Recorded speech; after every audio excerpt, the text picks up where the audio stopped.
Madame, Monsieur, bonsoir et bienvenue dans le 20h de TFM. Dans l'actualité de ce mardi, célébration de la Toussaint, la fête de tous les saints, mais également l'heure des recueillements dans les cimetières, prières et dépôt de chrysanthèmes, un rituel pour certains fidèles, vous le verrez. Quentin, recteur, traduit devant la justice un enseignant-chercheur à l'université Hassan Sek de Ziguinchor. Le recteur n'aurait pas cautionné les critiques dans la presse de l'enseignant dénonçant le remerciement d'un autre collègue. L'audience aura lieu demain, branle-bas de combat du côté des enseignants du département de sociologie à l'université. On vous explique tout dans ce 20h. Campagne de commercialisation de l'arachide, l'association des opérateurs économiques de Touba alerte les autorités. Les opérateurs demandent à l'État de parer à toute concurrence déloyale. Ils réclament également la révision du kilogramme d'arachide. Les détails dans ce 20h. Et puis à suivre notre reportage sur la problématique de la réinsertion sociale des détenus au Sénégal. L'une des missions de l'administration pénitentiaire au camp pénal de Liberté 6. Des prisonniers sont formés au métier de l'industrie. Certains sont d'ores et déjà employés. Reportage édifiant en fin d'édition.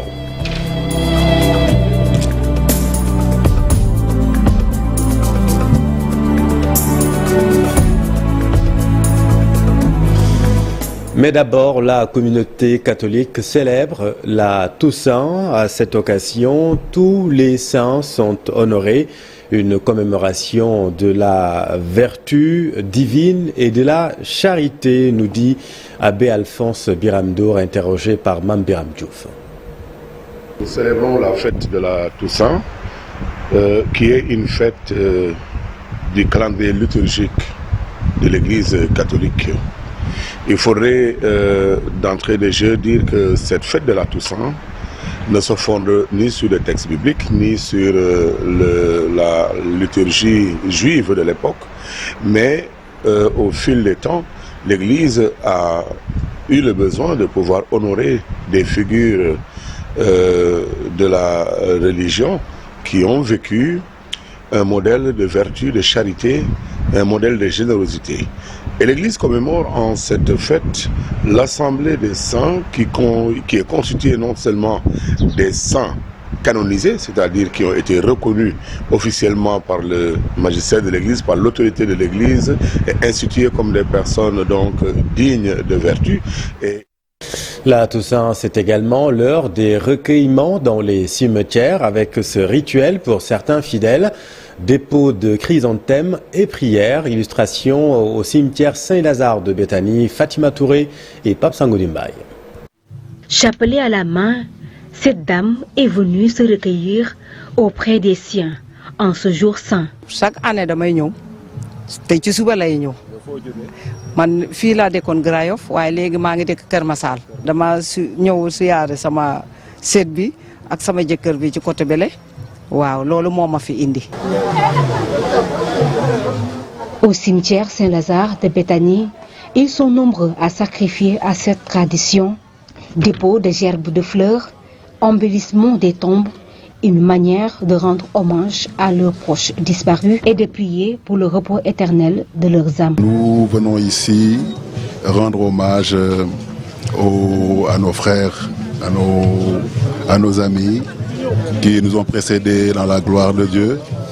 Et nous venons non seulement pour prier pour eux, mais également solliciter leurs prières, parce que nous, notre foi nous autorise à croire fermement qu'ils sont aujourd'hui dans la gloire de Dieu le Père.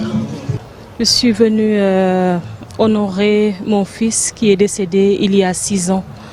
La Toussaint est la fête de tous les saints, donc on se doit d'être heureux parce qu'on a espérance qu'ils se réjouissent tous à la droite du Seigneur. Nous en profitons aussi pour prier pour tous nos frères défunts, les âmes du purgatoire.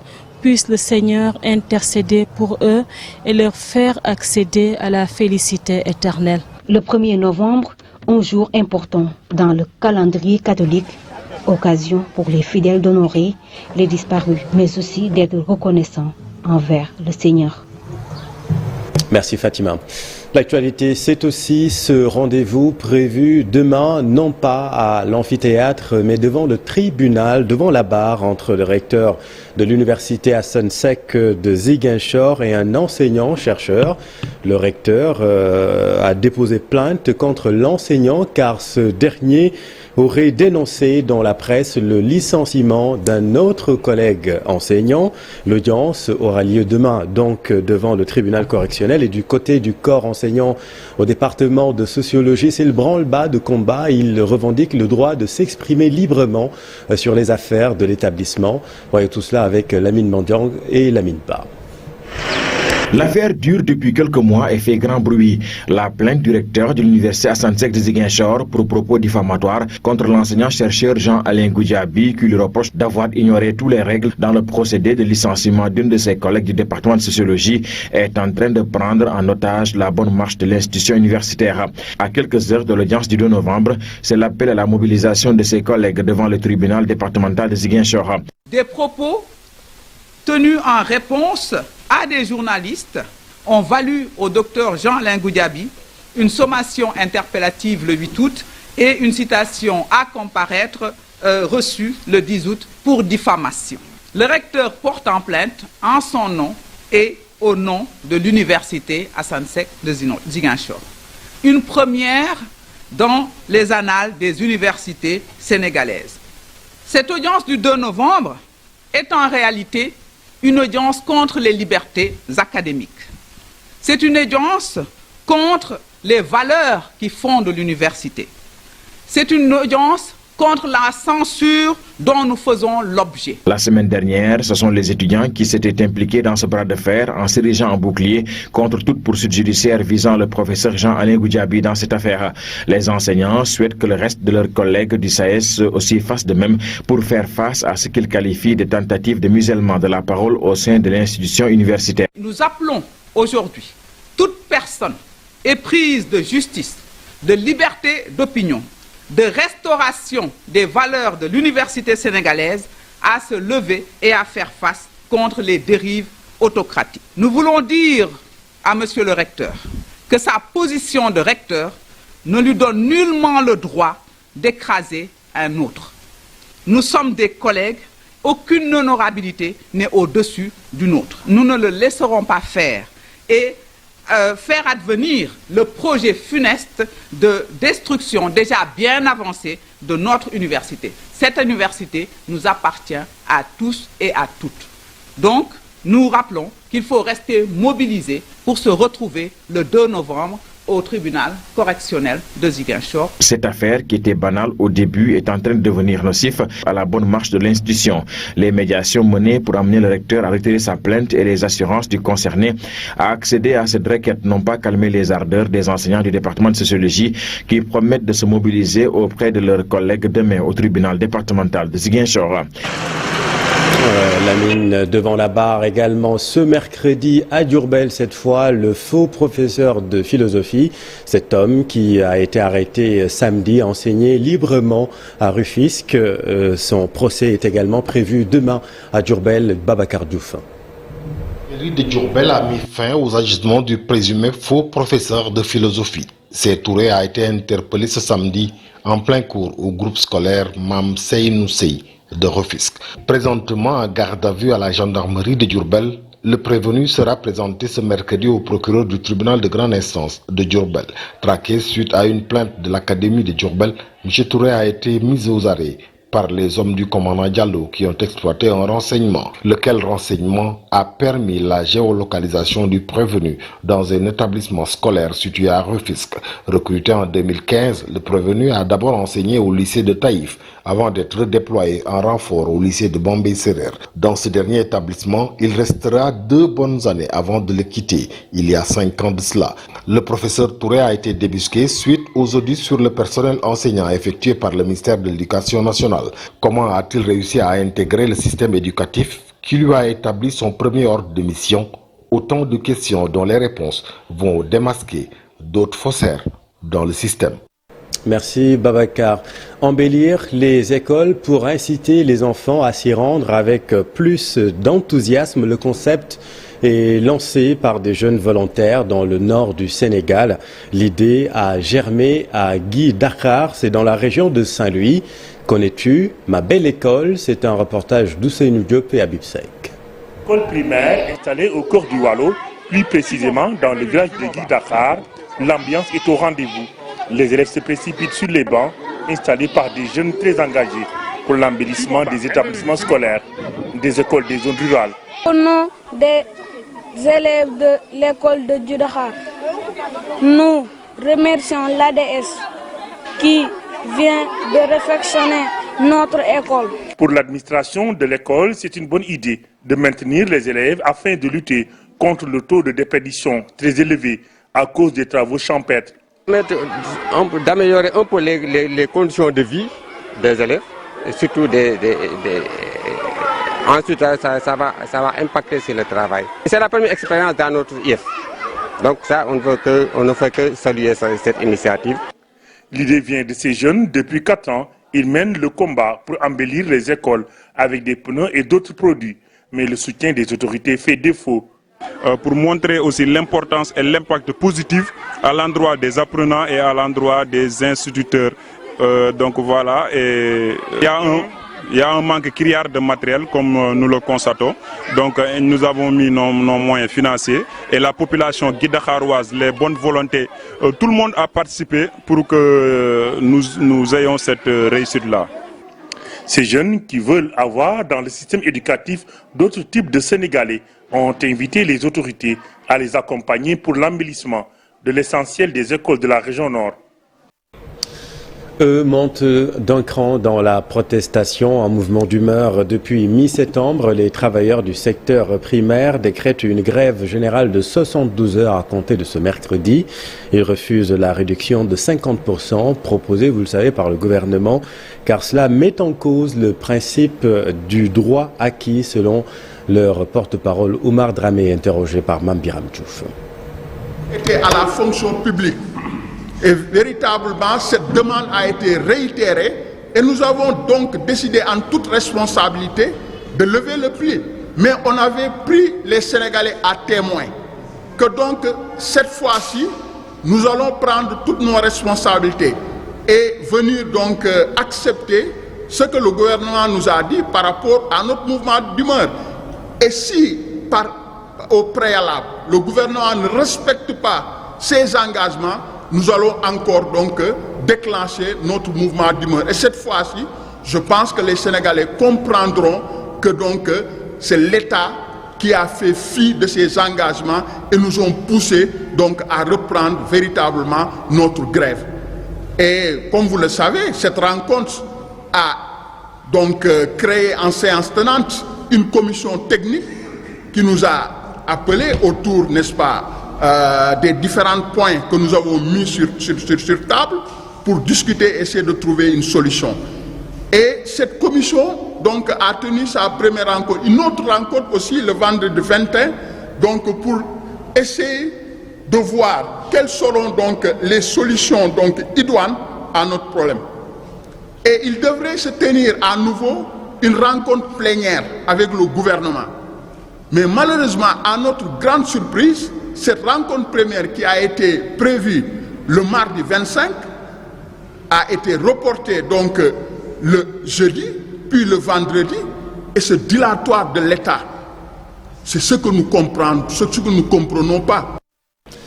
Je vous le disais dans les titres, réinsertion sociale des détenus, une trentaine de pensionnaires du camp pénal formés au métier de l'industrie. Certains sont même d'ores et déjà employés par le centre pénitentiaire de formation industrielle, car vous le savez, la réinsertion sociale des détenus, l'une des missions essentielles de l'administration pénitentiaire. C'est un reportage de Nongouka et Abdoulaye Anne. Pleine activité. Certains sont dans l'emballage et la mise en caisse des produits déjà prêts. Samba Fall est le chef de cette équipe. On est 8 personnes. Les autres, ils sont là-bas. D'autres s'affairent autour des machines. Nous sommes au centre pénitentiaire de formation industrielle implanté à Mbao. Ici se prépare la réinsertion sociale des détenus. Il s'agit là de la mise en œuvre de la seconde mission de l'administration pénitentiaire, à savoir la préparation à la réinsertion sociale, qui prend la forme d'une formation au métier de l'industrie. Au niveau du centre, nous avons une trentaine de détenus. C'est une usine de production de produits d'entretien maison. Les détenus qui font le travail sont supervisés et encadrés par des agents de l'administration pénitentiaire, spécialistes du domaine. ñun ci suñuy biir am na ci ñoo xam ne amoon nañ ay compétences yi leen permettre ñu nekk fi ci encadrement bi. Nous avons les détergents, les lave-vitres et les lave-mains, mais nous fabriquons aussi des désodorisants, c'est-à-dire des parfums de chambre. Nous avons aussi des savons ordinaires. L'usine détient son propre laboratoire. Son personnel s'occupe du contrôle qualité des produits.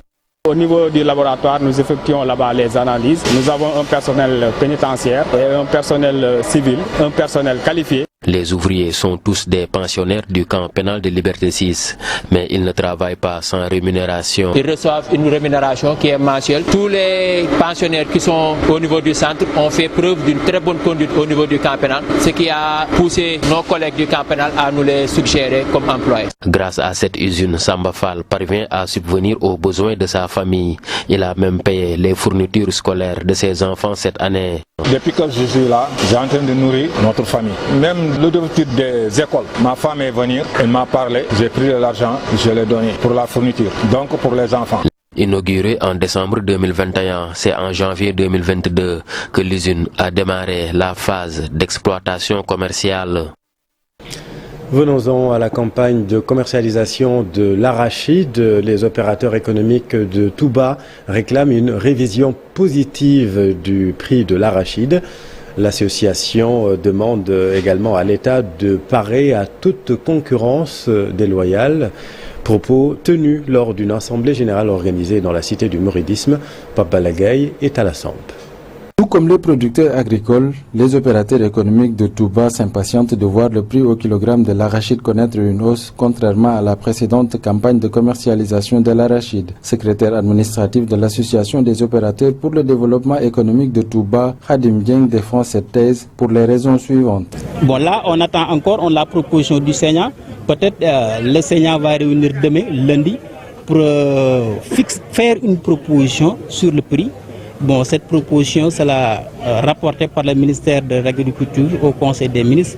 Bon, il appartiendra à l'État soit de faire passer ou bien d'apporter des modifications. Dans les là, c'est du pouvoir de l'État. Quant à la présence des Chinois pour cette prochaine campagne de commercialisation de l'arachide, les opérateurs économiques de Touba proposent une réorganisation de la part de l'État pour l'écoulement de la production. La Sonacos et les huiliers qui sont là ne sont pas capables d'écouler toute la production nationale.